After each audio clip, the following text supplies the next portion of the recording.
Noite a todos, gente. Vamos iniciar então a leitura do livro O Reino Interior, né, na tradução que a gente tem aí para o português, que não é uma tradução de livraria, né? É uma tradução que foi feita com auxílio do chat GPT e que foi revisada depois por algumas pessoas, né? Mas acho que a tradução está muito boa, vai dar para a gente acompanhar.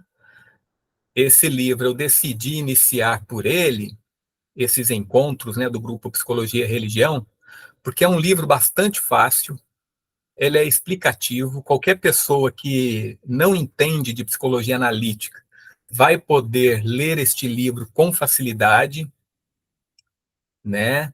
E eu tô com um livro aí, Resposta a Jó, do Jung, para a gente estudar também, né? Mas ele vai ficar em terceiro lugar. E talvez a gente acrescente algum livro antes dele ainda, porque ele é um livro mais difícil, né? Os livros do Jung são mais difíceis.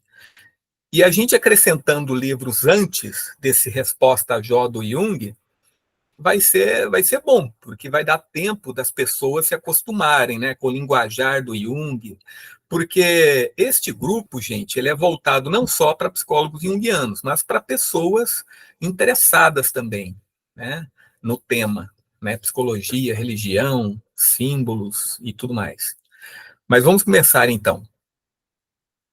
Eu vou ler parte do prefácio, né, aquilo que interessa do prefácio, porque outra parte do prefácio se trata de agradecimentos do Sanford, né? E depois eu já vou partir para a introdução, né? Que é muito legal. Esse livro, gente, tem uma parte muito interessante que a gente vai chegar, né, mais para frente, onde o Sanford trata da tipologia de Jesus, né, de Cristo. E a análise tipológica é muito legal, né? É uma coisa que eu já vinha esforçando em fazer, né? E eu consegui várias confirmações, né, por ele também, muito legal. Mas vamos lá, vamos começar no prefácio. Então ele começa dizendo o seguinte, né? A verdade do cristianismo se aplica a toda a vida, mas em nosso tempo, a mensagem cristã muitas vezes é proclamada apenas em sua relevância para a situação social ou para a vida institucional da igreja, né? Então, o que ele está dizendo aqui, né? Então, no nosso tempo, eu até cheguei a destacar essa passagem, né? A mensagem cristã é proclamada apenas em sua relevância para a situação social.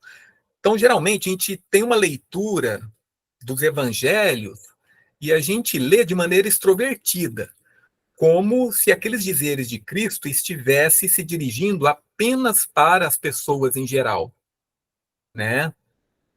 Uma coisa que eu gostaria de compartilhar com vocês, né, é que eu leio a Bíblia sempre na minha infância, meus pais me levavam para a igreja, né? Eu fiz a primeira comunhão, fui batizado e tudo mais. E tinha Bíblia e eu me interessava naturalmente, porque haviam filmes na época, né, filmes sobre a Bíblia, os Dez Mandamentos e tudo mais. Então acabei me interessando e acabei lendo a parte histórica da Bíblia, né? A parte de profecia assim eu não li, né? Então eu sempre me interessei por essa parte. É, então eu sempre me interessei quando chegava nos ensinamentos de Jesus, né? Ele dizia lá os mandamentos, né? Amai ao próximo como a si mesmo. Então são coisas desse tipo que sempre me intrigaram. Como é que a gente faz isso? Como é que a gente chega lá? Né? De que maneira que eu alcanço isso? Né? Então, isso sempre me intrigou e eu questionava. Né? Então, isso faz parte do meu caminho de individuação. Né? E aí eu chego cheguei num ponto em que eu descobri que a segunda parte, como a si mesmo, está ligada à primeira, né? Está estreitamente ligada à primeira, amar ao próximo, como a si mesmo. Quer dizer, então não tem jeito. Se você não ama a si mesmo, como é que você vai amar o próximo, né? Então aí é que está. Os ensinamentos de Cristo, eles remetem muito para dentro de si mesmo, né? E é isso que o Sanford traz com esse livro. Então vamos lá, vamos continuar, né? Então, assim, o modo como os ensinamentos de Cristo, né, como o Sanford está colocando aqui, é proclamado apenas em sua relevância para a situação social, né, para o externo, para as pessoas lá de fora, ou para a vida institucional da igreja, né, para a própria igreja, ou para os membros da igreja, seja católico, seja evangélico, seja espírita, seja lá o que for, né? Este livro é uma tentativa de equilibrar essa ênfase voltada para fora, extrovertida, né? Mostrando o significado interno dos ditos de Jesus. Isto é, a relevância deles para o desdobramento da personalidade completa que está dentro de todos nós. Tá bom?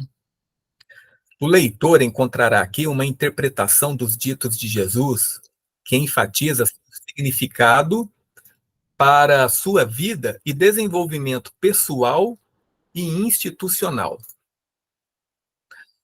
Deixa eu só ativar o bate-papo. Alguém poderá. Isso, legal. À medida que eu for fazendo a leitura aqui, tá, gente? Se vocês quiserem colocar alguma observação no chat, alguma pergunta, às vezes eu falo alguma coisa aqui e alguém não manja muito aquilo que eu estou dizendo. Às vezes é uma parte psicológica, né, que alguém não tem muito aprofundado. E aí a gente pode esclarecer.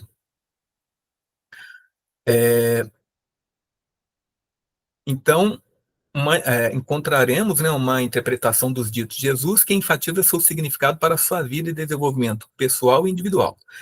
Que isso seja o significado do que Jesus disse, não pode ser provado, né? Não tem como provar realmente. Que isso seja uma faceta do significado total dos ditos de Jesus é indicado, acredito eu, pelas profundas percepções que os ensinamentos de Jesus têm para o nosso desenvolvimento pessoal, como sugerido por este livro, né? Então, tudo indica, né? O modo como a gente compreende, né, os ensinamentos dele, dá para perceber que envolve um desenvolvimento, né, pessoal, desenvolvimento espiritual próprio, né? Os ensinamentos de Jesus são como um diamante lindamente lapidado. Podem ser vistos de muitos ângulos, mas cada ângulo aponta para o mesmo centro.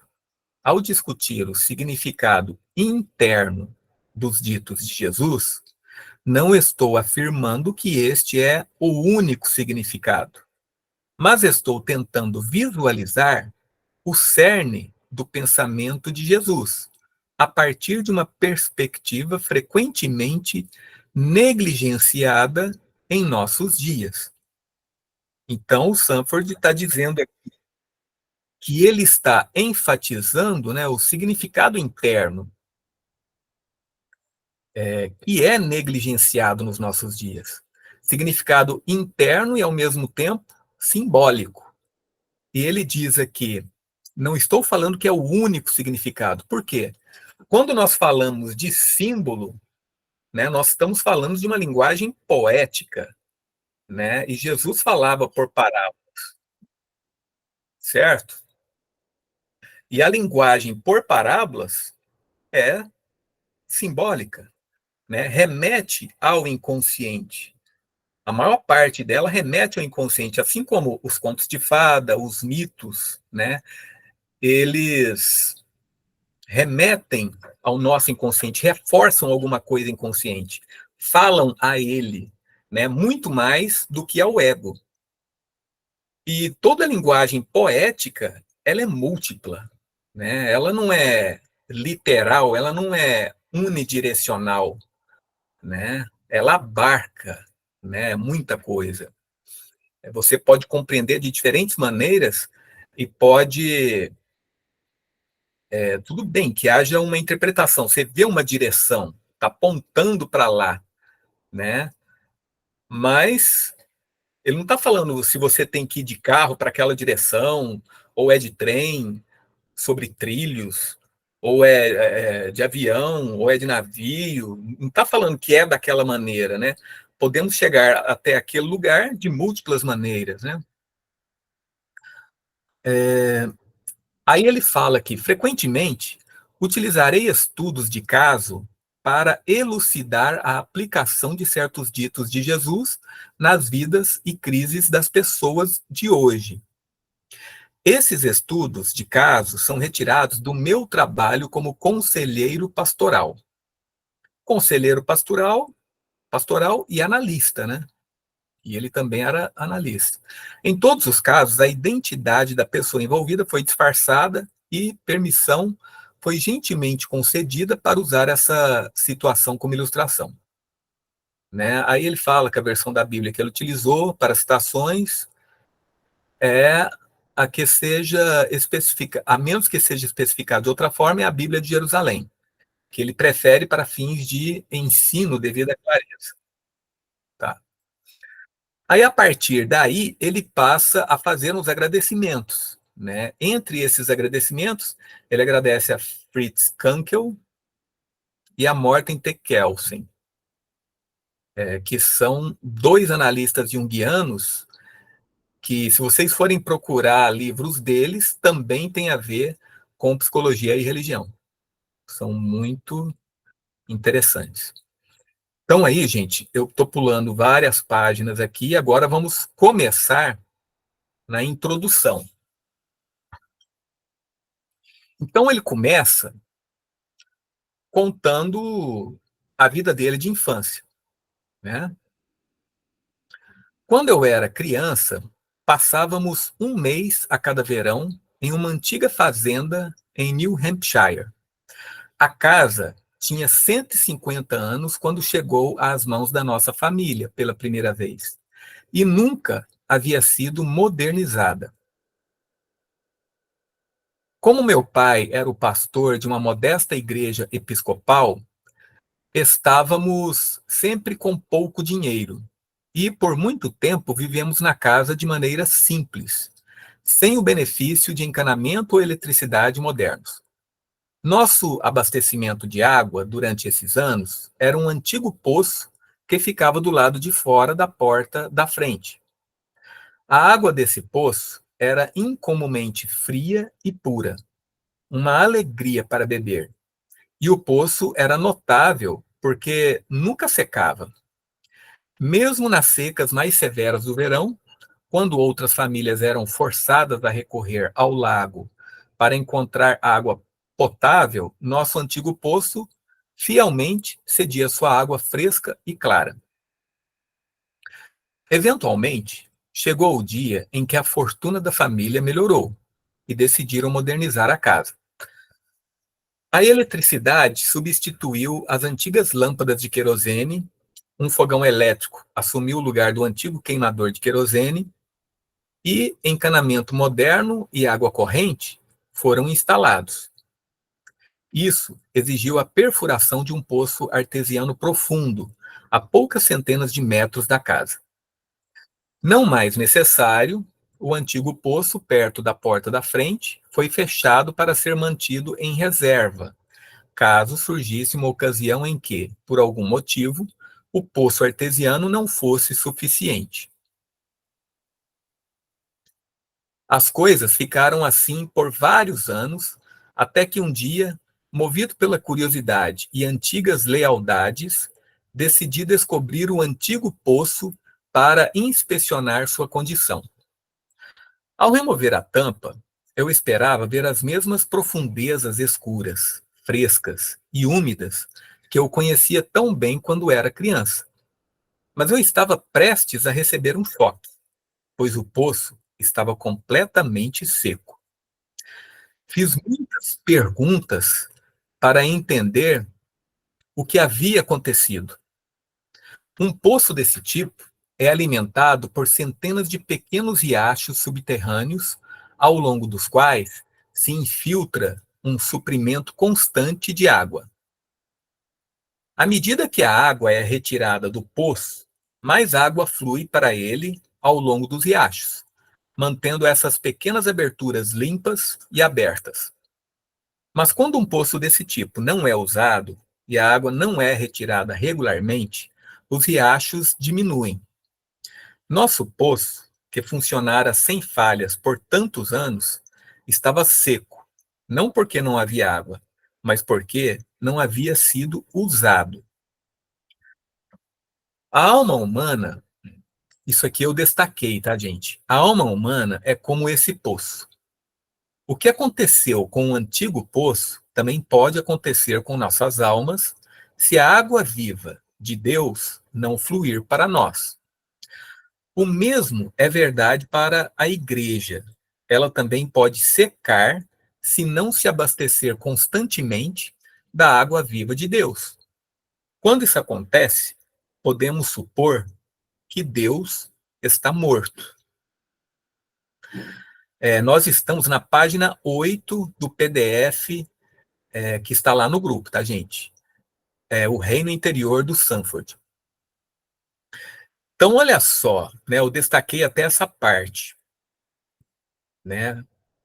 A gente supõe realmente, no caso desse poço, né, quando está faltando sentido, né, está faltando a água, está faltando vida, né, aquele poço secou. Então, podemos supor que Deus, nesse caso, né, está morto, porque ali não tem mais vida, não tem mais sentido, né? Deus não está morto, ele continua. E a água vive em abundância, mas estamos secos, estéreis e espiritualmente mortos se cobrimos nossas almas e deixamos de trazer para a nossa consciência o que está contido nas profundezas internas.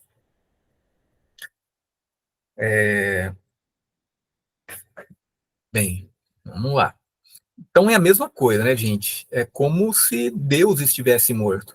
Se você não tem contato, né? Então vamos supor, né?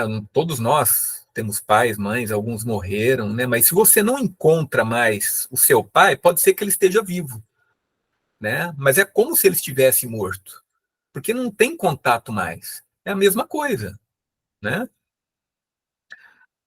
Ele continua: para retirar água de um poço, é necessário ter uma corda comprida o suficiente para alcançar a água. Os ensinamentos de Jesus são essa corda. Eles são um elo que podemos usar para nos conectar às profundezas de nós mesmos e assim a Deus. Aqui, gente, o Sanford ele está usando uma linguagem claramente religiosa, né? Ele está falando, né, de Deus e tudo mais, né? A nossa conexão, a conexão da alma com Deus, né? Mas isso a gente sabe que Deus, para nós, quando nós falamos, nós estamos usando de uma imagem. Nós temos uma imagem de Deus, uma imagem de Cristo, né? Ela é falada na Bíblia, tudo mais. Mas quando a gente lê, nós formamos uma imagem disso. E a nossa cultura, ela passa também uma certa imagem de Deus, que muitas vezes não é aquela que está nas Escrituras. A gente aqui está discorrendo do cristianismo, né?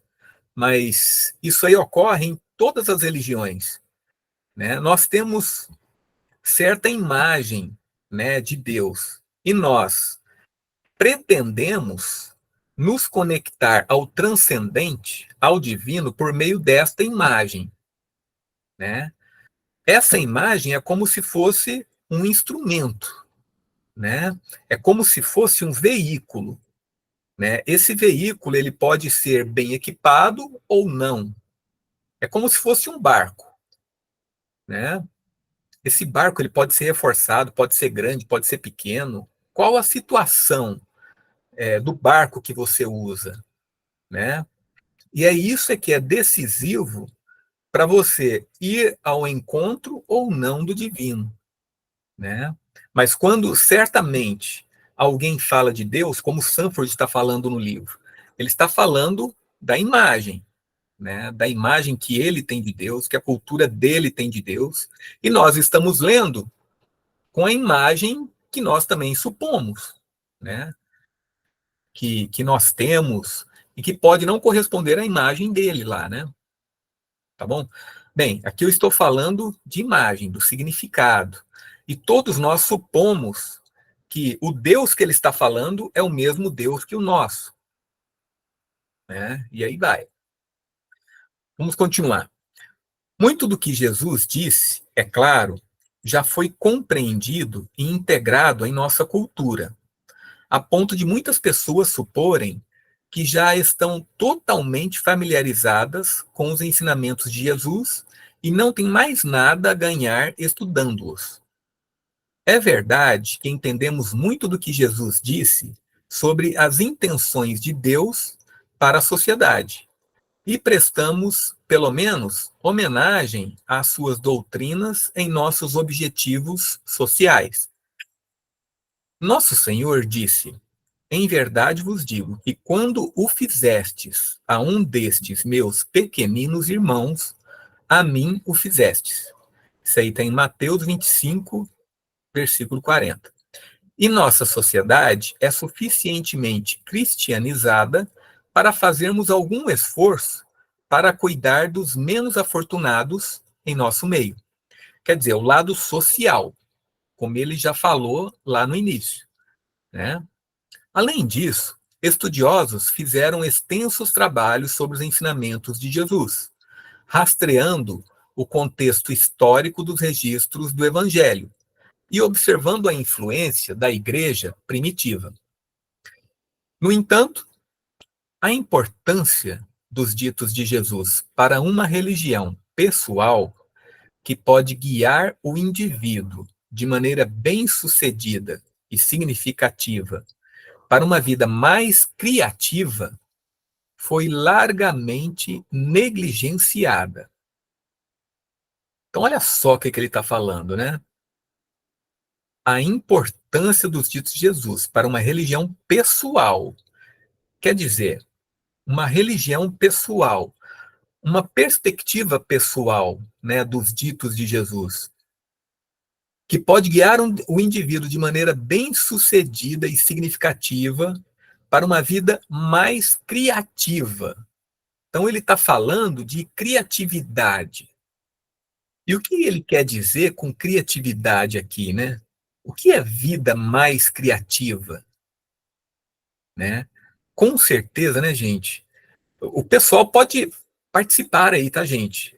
No chat, o pessoal escreve no chat se tiver alguma dúvida, se tiver algum comentário, a gente vai comentando aqui também, tá? Eu posso ler aí, e às vezes a pessoa também, né, pelo microfone participa. Então, olha só, né, o que é vida criativa, né? É aquela vida que a gente percebe que é totalmente individual, que ninguém mais tem. E se a gente for ver, alguém vive uma vida criativa se ela vive a essência dela, né? Se ela percebe e vive a essência, o núcleo da personalidade dela, que na psicologia junguiana a gente chama de si mesmo. Em inglês é self, né? Se a pessoa vive essa sua essência e não apenas adere a padrões coletivos de comportamento, ela está vivendo uma vida criativa. E é isso que Sanford está enfatizando aqui, né? Que os ensinamentos de Jesus, eles provocam e incitam essa vida criativa, essa vida original em cada um, em cada pessoa. E isso ele vai demonstrar como é feito, né? Ele diz que essa vida criativa ela foi negligenciada, o modo como foi interpretado os ensinamentos de Jesus, né? É essa dimensão pessoal o significado interno dos ditos de Jesus, para a qual desejo chamar a atenção neste livro. Olha que interessante, né? A AFS está dizendo aqui, cada autor escreve a sua experiência e como vê e entende a vida. É sempre bom analisar a visão dos outros. Sim, concordo plenamente. E é aqui que a gente está tão acostumado a ver a visão tradicional, né? E a gente, de repente, uma visão dessas que o Sanford compartilha, né? Vamos ver o que vai dar, né? Ao final dessa leitura. Como é que vai ficar a nossa visão do Evangelho, dos ditos de Jesus, das parábolas, né? Vamos lá. Então, outra parte que eu destaquei aqui, né? Uma das maiores necessidades de nossa época é uma relação pessoal e criativa desse tipo. Um caminho pela vida que conduza a uma consciência desperta de Deus e de suas intenções para nós, em contraste com a fusão de nossa identidade individual com uma organização coletiva, seja essa organização relativamente benigna como a igreja, ou maligna, como um Estado totalitário. É uma coisa, gente, fazendo um comentário aqui, né, que o Jung enfatiza. Aonde não existe uma crença em Deus, pode ter certeza, algo será colocado no lugar. Né? E ele sublinha, né, coisas de gente racionalista, né, que acha que está com toda razão. E aí a gente vai ver colocar em vários tipos de ideologia, né? Então, e ele, interessante que ele diz aqui, né?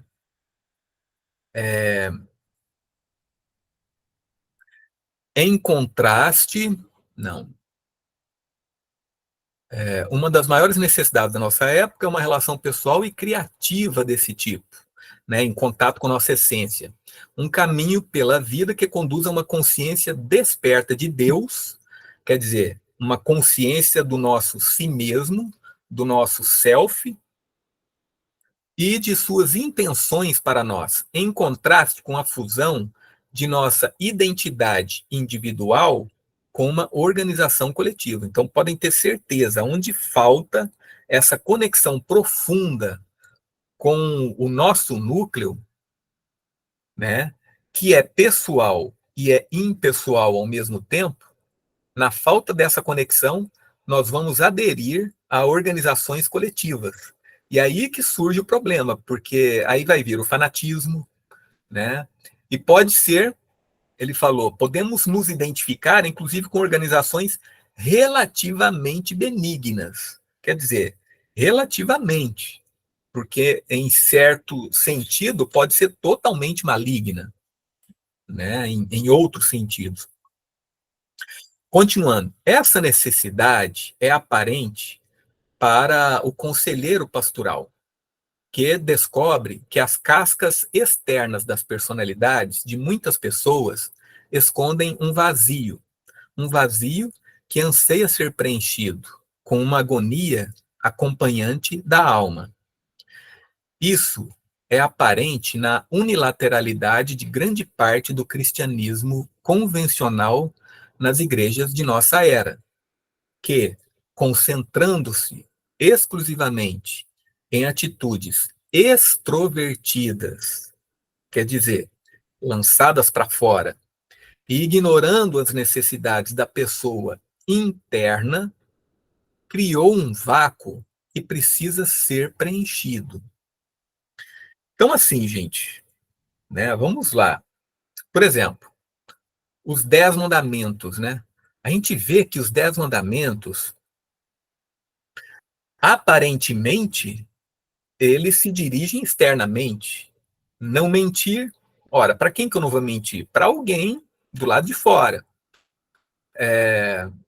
Então você não vai trair, né? Não vai. no casamento, você vai amar a Deus sobre todas as coisas. Amar a Deus sobre todas as coisas é uma coisa mais interna, mas mesmo assim a pessoa pode ver Deus externamente, né? No ponto de vista extrovertido, como alguém que está lá fora, no espaço, no céu, né? E está cuidando de nós. Então é uma parte totalmente assim extrovertida, literal, não é simbólica, não remete ao interno, né?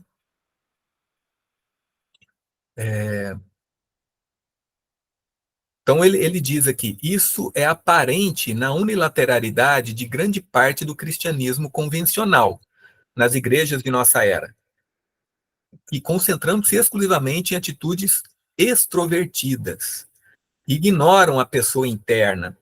Então, muitas vezes, principalmente no passado, gente, mas eu digo coisa de 30, 40 anos atrás, se enfatizava muito esse lado, né, o comportamento externo da pessoa. E o interno, né? E o original, onde é que fica isso? E aquela verdade interna? Ah, você não pode falar isso porque isso é pecado. E o que é pecado? Né? Como fica isso?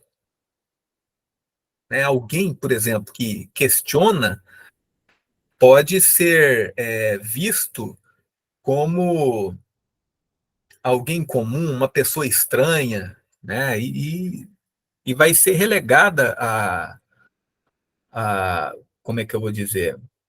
Relegada para fora, né? Não vai ser amiga e tudo mais. Vai ser uma pessoa perigosa. Então ele continua. Isso é evidente também em nossa ordem social e nacional corporativa.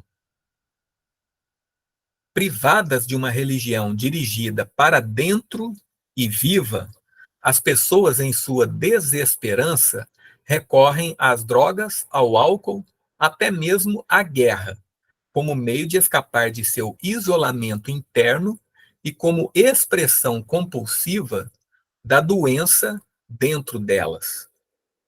E é isso que a gente mais vê, né? As pessoas que buscam as drogas, elas procuram se isolar dos sentimentos que as perturbam, né? Principalmente dos sentimentos e emoções que nós chamamos de negativos e que eu prefiro chamar de protetivos, porque na nossa cultura aquilo que protege o indivíduo, né, que se dirige ao indivíduo protegendo, né, a pessoa em si mesma, não ao outro, é chamado de negativo. Aquelas emoções e sentimentos que nos levam para o outro, né, que nos fazem ir para o outro, doar ao outro, são sentimentos e emoções positivos, né? E, de novo, aqueles chamados de negativos, na verdade, são os protetivos, são os que nos protegem, né? Então, se eu tenho esse tipo de sentimentos protetivos, né, as pessoas elas vão para as drogas, elas querem negar, né, esse tipo de sentimento, aquilo que não é padrão, aquilo que as pessoas não gostam ou não cultivam, né? Não que a gente tenha que cultivar algum sentimento ou emoção negativo, não é isso. Mas, ora, se você tem aquele sentimento ou emoção negativo, por que que tem, né? Por que que ele está ali? O que que despertou, né? Tem um motivo, tem um sentido para isso. Não é de qualquer jeito, né? Deus sendo um criador, né? Ele nos fez perfeitos, né? O corpo humano, a psique humana, a gente vê que é perfeito, tem um sistema regulador, a gente sabe, né? Os sonhos, por exemplo, eles regulam a nossa psique, eles compensam, né? Temos todo um processo inconsciente ocorrendo e que os sonhos revelam. Temos a imaginação que corre solta, né? E aí vai. E quando surge alguma coisa assim, então ela é negativa, nós devemos negligenciar e usamos o álcool e as drogas para isso. Ou outras coisas, né? Distrações, hoje em dia celular, né? Antigamente, há uns 30, 20 anos atrás, né? A gente não haviam tantos carros, não haviam celulares. Se você tinha que se deslocar para algum lugar, você não, ou ficar numa fila, você não tinha celular. Ou você conversava com alguém, se dirigia para fora, ou você se voltava para dentro e ali você poderia observar algumas coisas acontecendo, haveria um diálogo, você ficava a par do seu inconsciente. Hoje em dia não tem jeito de você ficar a par do seu inconsciente, né? Porque a todo momento você preenche ou com o celular ou você não tem mais um tempo para você se deslocar. Você não anda, não caminha. Você vai de carro, você presta atenção no tráfego, chega lá, faz o que tem que fazer, volta. Todo o tempo que nós temos está ocupado. Nós não temos contato com o inconsciente mais, né? Por meio das fantasias, dos pensamentos aleatórios, dos sentimentos, né? E não é à toa que muitas pessoas hoje em dia acabam não se lembrando dos sonhos, que é outro instrumento de contato com o inconsciente, né? Aqui alguns disseram algumas coisas. Vamos lá. Quando o poder toma conta, né, o amor sai pela porta dos fundos, né? A Liane disse. É isso mesmo, né? Ou é o amor ou é o poder. Um é a sombra do outro, né? O Fernando falou o seguinte: em Gênesis, Deus diz: façamos o homem à nossa imagem e semelhança. Será que o si mesmo deveria ser a imagem e semelhança de Deus? Então, tudo indica que sim, né, Fernando? É como se fosse uma centelha, né? É como se o homem tivesse uma centelha dentro de si e que parece refletir, estar, estar sempre sintonizada, né, com o divino, com o transcendente, né? A Cristiane Sandin diz o seguinte: eu percebo que as pessoas deixam de falar ou mostrar o que pensam e sentem por medo de desagradar o outro.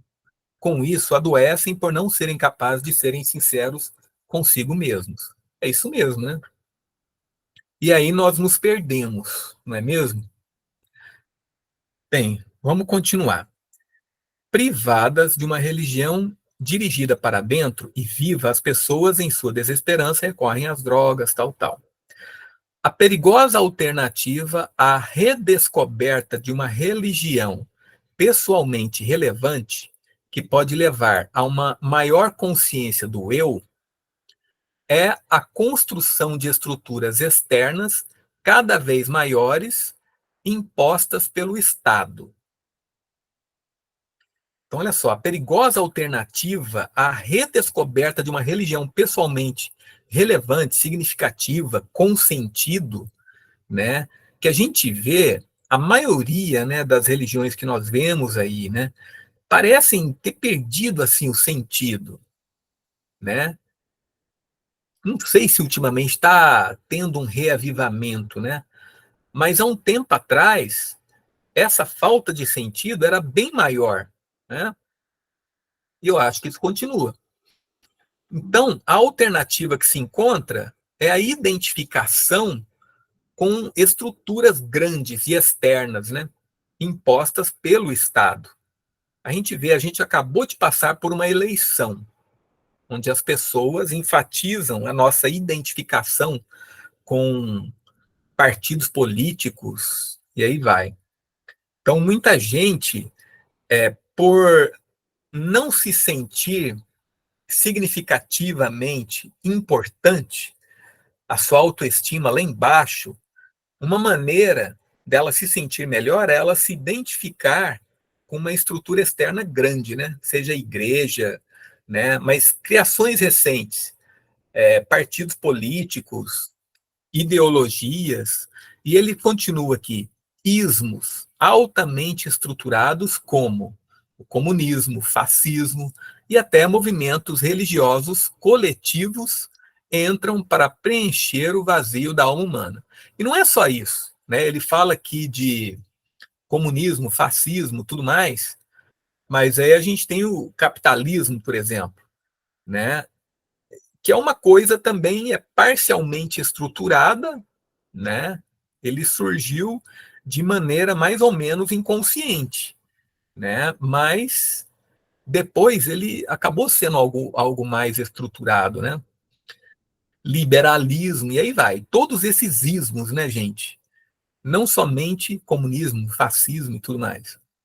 Quanto menos estrutura temos dentro de nós mesmos, mais desesperadamente procuramos encontrá-la fora de nós mesmos.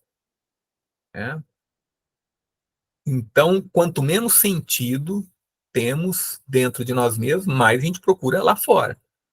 A redescoberta do lado pessoal e criativo do cristianismo é mais possível hoje do que tem sido por muitos séculos, devido à descoberta do inconsciente. A descoberta da realidade do mundo interior, do qual normalmente não temos consciência, mas que afeta profundamente nossa vida consciente, é o fato religioso mais importante de nosso tempo e adiciona grande ímpeto à nossa busca por um cristianismo interno. Então, ele enfatiza muito aqui agora o inconsciente, que foi uma descoberta da psicanálise, né, a princípio, depois bastante estudada pela psicologia analítica junguiana, né? E o que que ocorre? O que que é o inconsciente? Né? É aquela parte desconhecida nossa, é a parte que gera em nossa personalidade, em nosso comportamento, na nossa pessoa, tudo aquilo que não é voluntário, que nós não queremos que aconteça daquela forma. Isso é gerado pelo inconsciente.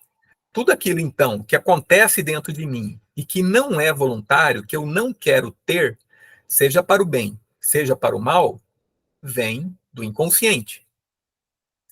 Então, doenças psicossomáticas, para começar assim, um negócio bem grande, né? Como é que se fala? Aquela crise do estômago, né? Nervosa, úlcera nervosa, gastrite, pressão alta, né? A pressão alta ela é psicossomática, né? E aí vai, muita coisa assim, né, gente? Já começa por aí. Toda vez que nós reprimimos emoções ou até sentimentos, né? Quando nós reprimimos, isso vai para o nosso inconsciente. E acontece que o nosso inconsciente, ele tem contato com o nosso corpo, estreito contato com o nosso corpo. Então, se a gente manda algo para o inconsciente, se nós queremos ignorar alguma coisa de nós mesmos, pode ter certeza, isso poderá se transformar num sintoma psicossomático. Poderá ir para o corpo. Ah, mas doença infecciosa não é psicossomático, mas a baixa do sistema imunológico é psicossomático. E aí, se o seu sistema imunológico está em baixa, você poderá pegar uma infecção muito mais fácil do que se ele estivesse em dia, estivesse em alta. Né? E aí? Então, se a gente for ver, grande parte, né, das nossas doenças depende do nosso estado emocional. Né? E isso tudo está em contato com o nosso consciente, com o nosso inconsciente. Né? O nosso inconsciente ele é gerador da maior parte de tudo isso, dos nossos sintomas, né, e tudo mais. Doenças mentais, o pensamento, a emoção que você não quer ter, aquele pensamento que fica lá. Muitas vezes você pode acordar com uma canção, uma música na sua mente, você fica cantarolando o dia inteiro, né? E você não sabe, é o inconsciente que está te mandando aquilo, né? Procure saber a a letra dessa canção, dessa música, né, tem algo que o inconsciente está querendo que você saiba aí, né? Bem, então aqui ele está falando da importância do inconsciente. E isso é o que remete, essa descoberta do inconsciente, é que está remetendo para um cristianismo mais interno e não externo. E ele continua na página 10 aí do PDF. O mundo interior, é claro, tem sido reconhecido pelos sábios há muito tempo. A percepção de que a vida consciente está fundamentada em uma vida interior secreta é pelo menos tão antiga quanto o profeta Daniel, que revela seu conhecimento do inconsciente quando diz ao rei Nabucodonosor sobre o famoso sonho do rei.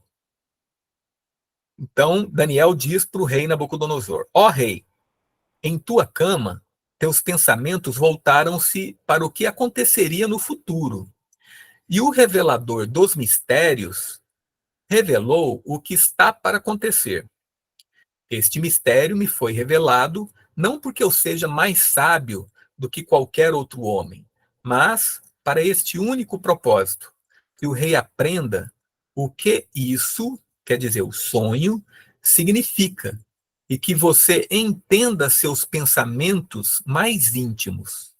E, em certas traduções, fala para que você entenda os pensamentos do seu coração, né? E aqui a tradução, entenda seus pensamentos mais íntimos, né?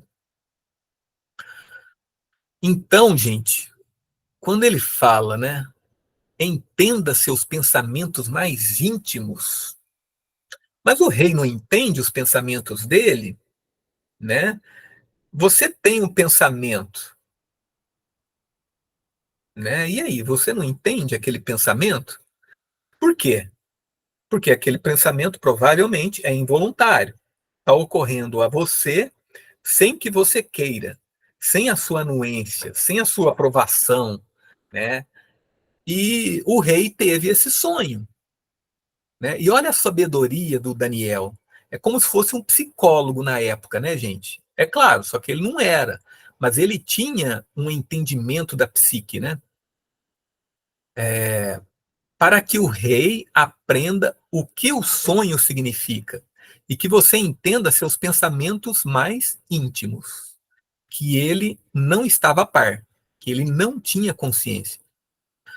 A realidade do mundo interior também era conhecida pelas pessoas do Novo Testamento. Mas só continuando aqui, né, gente? O rei Nabucodonosor, né, conforme está no livro do Daniel aqui, Daniel quis passar para o rei a interpretação. Então o rei tinha sonhado aí que havia uma grande árvore e ela jogava sua sombra para animais, para as pessoas, né? E aí veio um anjo, cortou a árvore caiu e beleza, esse foi o sonho, foi um pesadelo, né, que o rei Nabucodonosor teve. E ele queria saber o significado, acabou que ele encontrou com Daniel e o Daniel falou para ele: o significado, rei, desse sonho é que o rei, assim, eu vou falar na minha linguagem, o rei está se achando, né? Está se achando o dono do mundo, né? Mas é que existe alguém que é superior ao seu ego, né? Eu estou traduzindo para uma linguagem psicológica, né? Existe algo, né, maior que o rei, né? E o rei não pode simplesmente achar que é maior que tudo, né? E se o rei continuar desse jeito, querendo que cultuem a sua imagem, o rei mandou fazer estátuas dele para que o povo o venerasse. Se o rei continuar nesse passo aí, o rei vai passar, o rei vai para a floresta, os cabelos irão crescer, as unhas vão crescer, o rei vai comer animais, o rei será como um animal. Isso vai acontecer. E aí o rei, opa, deixa eu mudar o meu comportamento. Ele ficou um ano, né, com um comportamento normal. Ele desistiu da ideia dele. Eu posso não estar sendo muito preciso aqui no que eu estou contando, tá, gente? Mas ao final de um ano, ele voltou a se ensoberbecer, né? A ficar muito orgulhoso de si e voltou àquelas práticas dele. E o que, que aconteceu? Pronto. Aí não teve aviso, porque o aviso já havia acontecido antes. O rei realmente, hoje, nós diríamos que ele teve um surto psicótico, né? Ou algo aproximado a isso. Então ele ficou 7 anos, gente. Imagina um rei. Fica 7 anos na floresta, comendo animais, unhas crescidas, cabelo, barba, como um animal, né? E depois desse tempo, aí ele voltou e aí a psique dele estava mais equilibrada, né? Então olha só, o sonho de Nabucodonosor previu, né, um surto no rei, né? E Daniel foi, digamos assim, o psicoterapeuta que analisou o sonho dele, teve uma inspiração, né, para analisar esse sonho dele e o alertou, só que não adiantou, pronto. Aí a psique dele precisou ser equilibrada, né? O inconsciente tomou o ego dele, submergiu o ego dele durante 7 anos, ficou sob domínio, ele ficou possuído, né, pela sombra dele. E depois desse período ele voltou bem mais equilibrado, com o ego mais em dia, né? Então aqui ele continua. A realidade do mundo interior também era conhecida pelas pessoas do Novo Testamento. Os demônios e anjos, principados e potestades, sonhos e visões que povoam as páginas do Novo Testamento testemunham a convicção do cristão primitivo de que a vida consciente estava imersa em um mar de realidade espiritual. Essa mesma convicção de que havia um reino de realidade não física que era experimentado de maneiras não sensoriais continuou por vários séculos e dominou os primeiros séculos formativos da fé cristã, né? Mas nos tempos recentes, essa compreensão da importância do mundo interior foi perdida. A realidade é pensada exclusivamente em termos do que pode ser conhecido pelos sentidos, e a natureza humana é definida em termos de vontade ou comportamento. A perspectiva do Novo Testamento, de que experimentamos tanto a realidade física externa quanto a realidade espiritual interna, é considerada mitologia, uma forma ultrapassada de pensar que é irrelevante em uma era científica e esclarecida, e que, na melhor das hipóteses, aponta apenas para a fé da igreja primitiva e não para algo objetivamente real, né? Então, e aqui ele está falando que, né, a ênfase contemporânea, né, gente, digamos assim, nos sentidos, né, e no racional. Está falando muito da ciência. Por quê? Porque a nossa ciência, infelizmente, ela enfatiza muito as funções sensação e pensamento, né?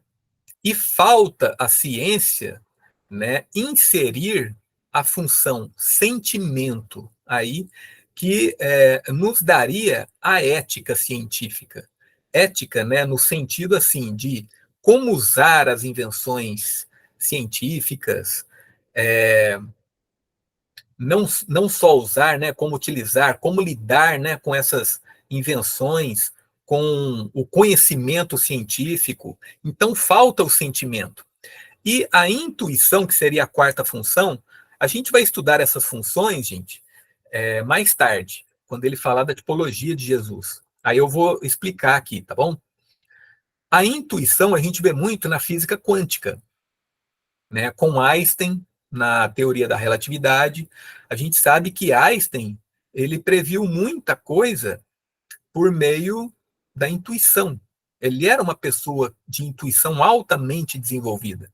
Até hoje, cientistas estão comprovando, por meio da sensação e do pensamento, coisas que Einstein viu pela intuição dele, pela imaginação. Quando a gente fala de intuição, a gente está falando da função da imaginação. Então, Einstein experimentou tudo na imaginação. E hoje, cientistas estão comprovando materialmente o que ele viu só pela imaginação, né? A gente vê como o cara era brilhante. Então, ele está falando dessa falta, né, gente? Do nosso pensamento contemporâneo aí, né?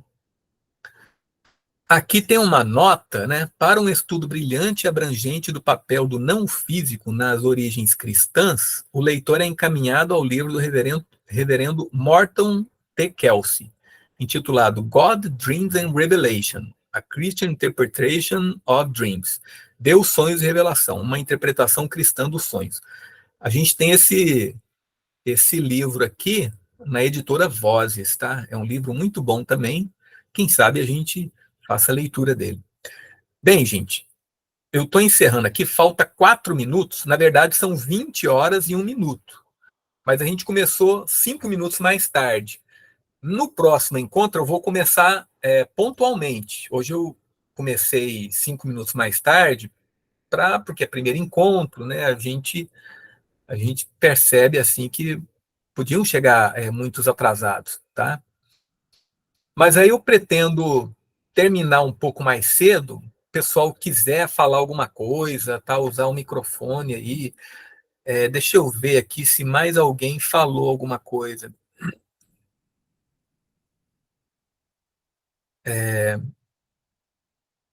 Isso, a Daniele falou, né? Isso afeta os costumes, o devagar, os corpos, certo? Isso, qual página? O AFS falou, isso é difícil, foi uma interpretação do futuro. Na parapsicologia estudamos isso, chamado de pré-cognição, né? Estava se referindo aqui ao Daniel, né? Ao sonho de Nabucodonosor. Jung também passou por um isolamento parecido do rei Nabucodonosor quando se isolou em sua torre durante 6 anos. Não é parecido? Ele também estava possuído e em confronto com seu inconsciente. Sim, Andrei, certamente. É parecido, né? Só que no caso do Jung foi mais consciente. E ele fez imaginação ativa. E Nabucodonosor não tinha nada disso, né? Então, Nabucodonosor, infelizmente, foi pior, né?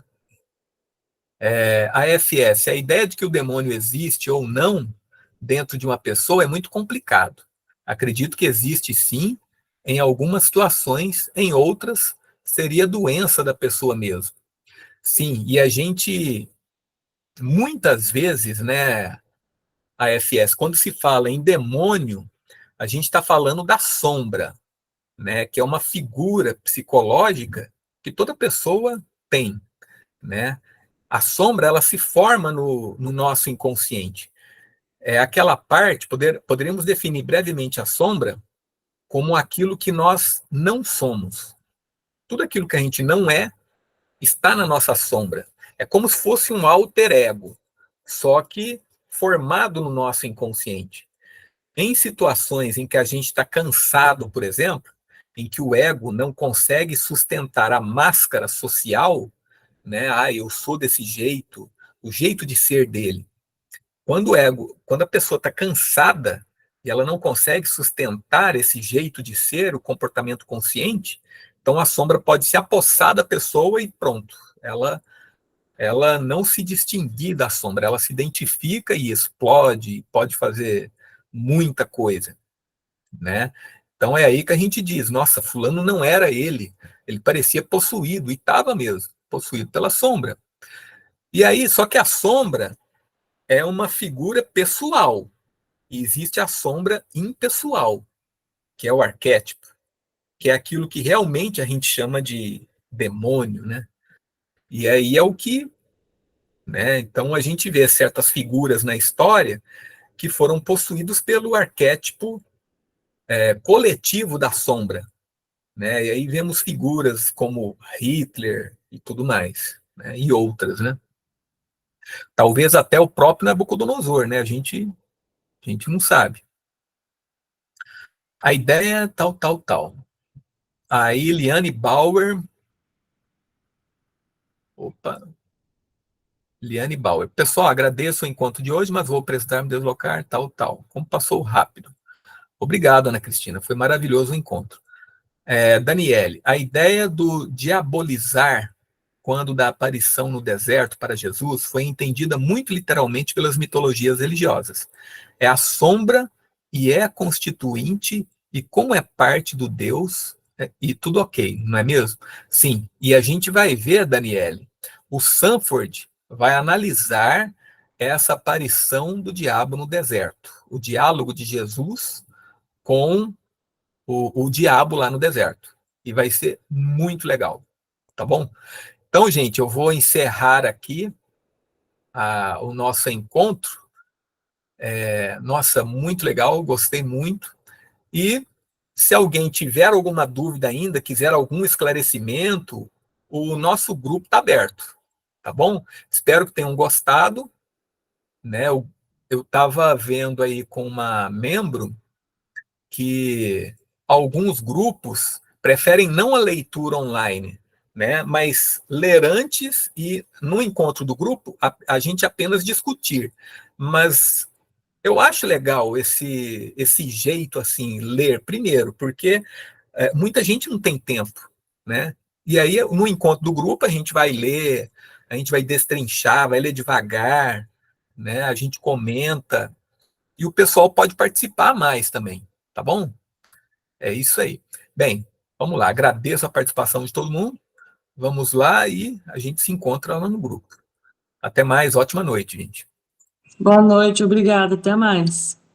Até mais. Obrigada. Muito obrigada, estava ótimo a leitura. Essa modalidade realmente para mim facilita muito, porque eu não tenho muito tempo também para leitura, né? Então eu gostei muito da leitura, foi feita de forma pausada, teve assim um tempo de reflexão, né? Deu para acompanhar muito bem. Então para mim tá excelente essa modalidade. Agradeço muito mesmo. Tá Ah, ótimo. legal. Obrigado. Obrigado pelo feedback.